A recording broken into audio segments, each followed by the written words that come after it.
Assalamu alaikum wa rahmatullahi. And today our topic is materialism. As we live in the modern material world, we have luxuries and material possessions like have never existed before, and hence the importance of this topic cannot be overstated. We live better than most kings did in history, and we have more material possessions than anybody did in history. And hence, we must content with the topic of materialism. And today, I wish to present the Islamic perspective on materialism by first stating the life of the Prophet ﷺ as he is our role model, then talking about his companions, how they lived, and then talking about how Islam wants you to act with material possessions and why it wants you to act that way. So starting off, we will start by the way that the Prophet ﷺ lived. And the beautiful hadith of Umar ibn Khattab comes to mind, in which he goes to the house of the Prophet. And by the way, every single hadith that I quote, you will find its reference in the description below. So let's proceed. Now, Umar ibn al-Khattab, radiyallahu anhu, he goes to the house of the Prophet ﷺ, and as he enters the house of the Prophet, he sees that the Prophet is living an extremely simple life. One might even say an extremely poor life in the sense of material possession, but obviously we know that he was the richest of all individuals because he was the most dear to Allah. But let's talk about how he used to live. Now, as Umar looks around the house of the Prophet ﷺ, he finds that there is practically nothing in the house of the Prophet ﷺ. He finds a leather carpet, not a leather carpet, a leather bag at one end of the house, a drawer at one side, and a pot. And then he sees that the Prophet is laying down on a straw mat. And so the Prophet gets up to talk to Umar radiyallahu anhu, and Umar sees that the straw mat had left marks on the side of the back of the Prophet ﷺ. And then he opens the drawer and he sees that the drawer has nothing more than some barley in it. And so Umar begins to tear up. And so the Prophet says to Umar, "O Ibn al-Khattab, what's wrong with you?" So Ibn Khattab means the son of Khattab. "What's wrong with you?" And so Umar responds by saying, "O Ya Rasulullah sallallahu alayhi wasallam, Khosrow and Caesar live in palaces full of springs, of fruits, and you are the messenger of God and you live like this? Ask Allah to improve your situation." And in response to that, the Prophet sallallahu alayhi wasallam, he says to Umar, "O Ibn Khattab, is it not enough for you that for us they are in the next world and for them they are in this world?" I mean, mashallah, subhanallah. And so by that, the Prophet is basically telling Umar radiyallahu anhu that I have foregone these things in this dunya so that I may have them in the next dunya, and I will not distract myself from them in this dunya so I may find them pleasurable in the next. And we can find that the Prophet warned against luxury and all of these things in many of the narrations. So I will quote a couple. In one, the Prophet says that the slaves of Allah are not those who live in luxuries. In another, the Prophet ﷺ says that there will come a time that men from my nation, they will drink a variety of drinks, they will eat a variety of foods, they will wear a variety of clothing, and they will be boastful in their speech, and those are the worst of my nation. And so obviously we know from the Quran that the Quran says that the theme in Islam is very simple: forgo the dunya and go towards Allah. So it's a very anti-materialistic religion. And we know this from the lives of the companions. So for example, one day Umar ibn al-Khattab, he was Amir al-Mu'mineen, he was the Caliph of the Muslims, and he visited Syria. And at that time, Muslims had conquered a large portion of Syria. And so he meets the commander of Syria, which is Abu Ubaidah radiyallahu anhu. He was the man who commanded the armies that defeated the Romans in Syria.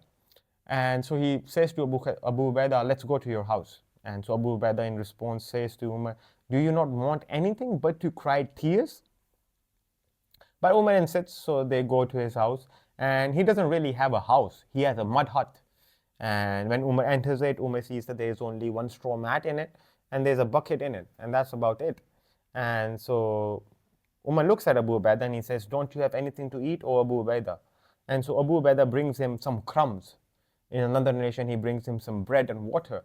And so when Umar receives these things, he says to Abu Ubaidah, "Oh Abu Ubaidah, you're the commander of Syria. Don't you have anything else to eat?" And so Abu Ubaidah in response says to Umar radiyallahu anhu, he says, "O Amir al-Mu'mineen, it is enough to get me to the other side. It is enough to get me to the other side." I mean, subhanallah. And in response, Umar says, "O Abu Ubaidah, the world has changed all of us apart from you." And so from that, we know that the companions, they lived a very, very modest lifestyle. So some historians even say that they lived a Spartan lifestyle. But I would say it's much more than the Spartans, because the Spartans weren't strictly against material possessions. Yes, but Muslims were. And now there are also righteous companions who were rich, yeah. But we will talk about that as we progress. So even in regards to Umar radiyallahu anhu, the second caliph of Islam, the one who drove as far as Pakistan and the one who drove as far as Tunis, who drove away the Romans from Syria and Palestine and Egypt, and who wiped out the Persians, he, while being the strongest man on the planet, being the caliph, the leader of the biggest empire that the world had ever seen, he used to sleep in a mud hut. He used to sleep in a mud hut. The strongest man in the world used to sleep in a mud hut. I mean, subhanallah.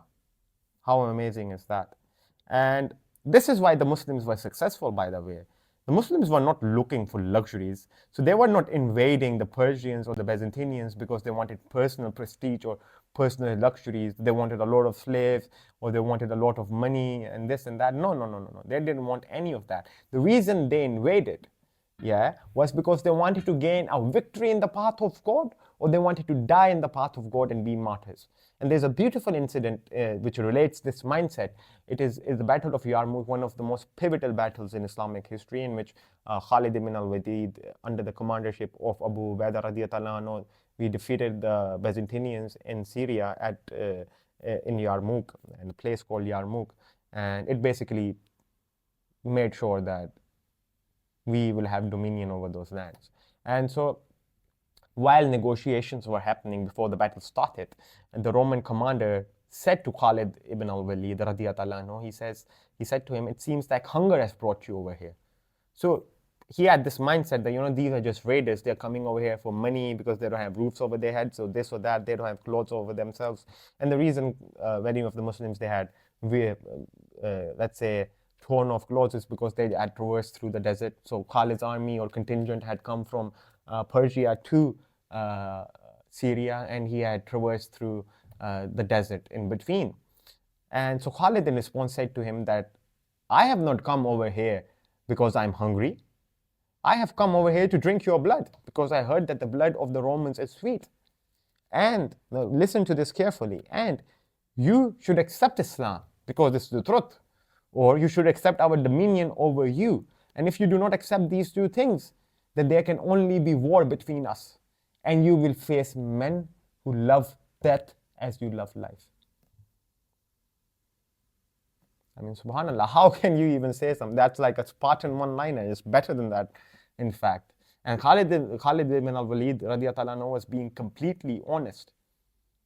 Like, he was the man who, when he was on his deathbed, the only regret that he had in his life was that he did not die in battle. He wanted to be a martyr. That is the mindset of the Muslims who conquered those lands. And that is why they were able to conquer it. And now we can talk about the spiritual wisdoms that are derived from this. And I will put myself as the example. So I'm a person who has some wealth, I have some material possession, and it's like take an individual who is very poor. Now, the thing that you must understand about the individual that is very poor is that he does not have the means to do sins. So, for example, he does not have the means to buy the alcohol bottle. He does not have the means to throw money at women. He does not have the means to get a prostitute. He does not have the means to do many sins. Yeah? And hence that is not a punishment on him. That is a blessing from Allah subhanahu wa ta'ala to him, that he does not even have the means to do sins. Whereas for me, it's an extra test because I have the means to do all of these things. Yes, so he is blessed in that regard, and I am tested in that regard. Wealth is a very severe test. And now we can talk about other things that the poor person has an advantage over the rich person. And one of the things that the poor person does have an advantage over the rich person is reliance upon Allah subhanahu wa ta'ala. So the more material possessions you have, the more businesses you have, the more means of wealth that you have, you rely upon them more than relying upon Allah. So think of it as a balancing act. Yeah, the more means you have, the more you rely upon them. Yeah, and the less you rely upon Allah. The less means you have, the more you rely upon Allah, and the less you rely upon the means. Yes, and if I have a lot of means, unless I'm a very spiritually advanced person, unless I'm a very wise individual, unless I know of the spiritual ailments that wealth brings, I would be relying more upon my means than relying upon Allah. And the poor person, for him it is made easy because he has nothing. How can he not rely upon Allah? Because he has no means, so hence the reliance upon Allah is up there. That is usually the case. Obviously, there are exceptions. There are rare individuals who are poor, yes, yet they completely do not rely upon Allah, and there are rich people who rely completely upon Allah. So, for example, we have Uthman ibn Affan radiallahu anhu, who was the richest man, one of the richest men in Arabia, and he was the son-in-law of the Prophet sallallahu alaihi wasallam, and he was one of the Ashra Mubashra, people who were guaranteed paradise, one of the best men to walk the earth after the prophets. However, the question that you and I must ask each other is, do I really think that if the world was to be opened in front of me, I would act like Uthman ibn Affan radiyallahu anhu? That it would be something that guides me to paradise or takes me to paradise, or is a means for me to get into paradise or get closer to Allah subhanahu wa ta'ala? No. I do not dare think that. I am not Uthman. I, for surety, will be tempted by the world. And it will be a very extreme test for myself. And you must ask that question to yourself as well. Do you really think that if the world was to be open to you, you will not be driven to sins? And so in comes another beautiful thing regarding the person who is poor. There is the narration of the Prophet ﷺ, in which the Prophet says that the poor person will go to paradise 500 years. So he will go to paradise 500 years before the rich person. Because obviously he has much less to answer for. I have to answer for every single dime that I've spent in my life. Doesn't mean every single dime that I've spent in my life is done for wrong, or it would be done for wrong. It just means I have to answer for that. Yes. And then comes another matter, which is of pride. So you will see that the poor individual is usually much less prideful than the rich person. And the reason for that is because what does he have to be prideful of? He has nothing to be prideful of because he owns nothing, or he owns very little, and hence his pride is obviously down because he has nothing to be prideful upon. Whereas the rich person, due to his material possessions, due to him having a lot of things, he can be prideful on them, and usually he is. Obviously, we have exceptions, but I'm giving you generally how it is. And so that is also a blessing to the poor individual. Now, the thing that I'm trying to show you over here is materialism opens the heart to a lot of spiritual diseases.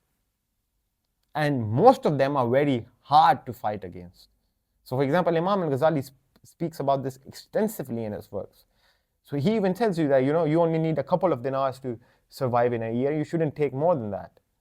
Why? Because you shouldn't be eating different kinds of foods. You shouldn't be wearing different kinds of clothes. Yeah. You shouldn't be spending on different kinds of items or luxuries. Just keep enough to get you to the other side, if you remember the hadith of Abu Ubaidah that I told earlier. When you open yourself to demanding more than that, you open yourself to the spiritual ailments of the heart. And it just becomes much more harder for you to not do things, to not be tempted by pride and all of these different things. And I will not go further because I can talk about this topic extensively for hours, but I don't want to bore you. I don't want to test your patience. So I will end it over here. And before I end it, I will make a request that all of you subscribe to the channel, like it, press the bell icon so you may be updated about what more we are doing, and we will be doing much more videos and you will like them, inshallah. And so spread it, share it, spread the good word, inshallah. And with that, I will end it, but I will tell you a beautiful narration before I end it. It's the narration from the Prophet ﷺ, in which he's talking to his companions. So his companions are the best individuals after the Prophet. They're the best generations after the Prophet. Yes? And he's talking to them. So if he's telling them to fear something, then you should be petrified of it. I should be petrified of it. So he says to his companions, he says that I do not fear hunger for you. Yeah, I do not fear poverty for you. And these are the things that were normally feared by the Arabs. Yeah, so the Prophet is telling them, these are not the things that I fear for you.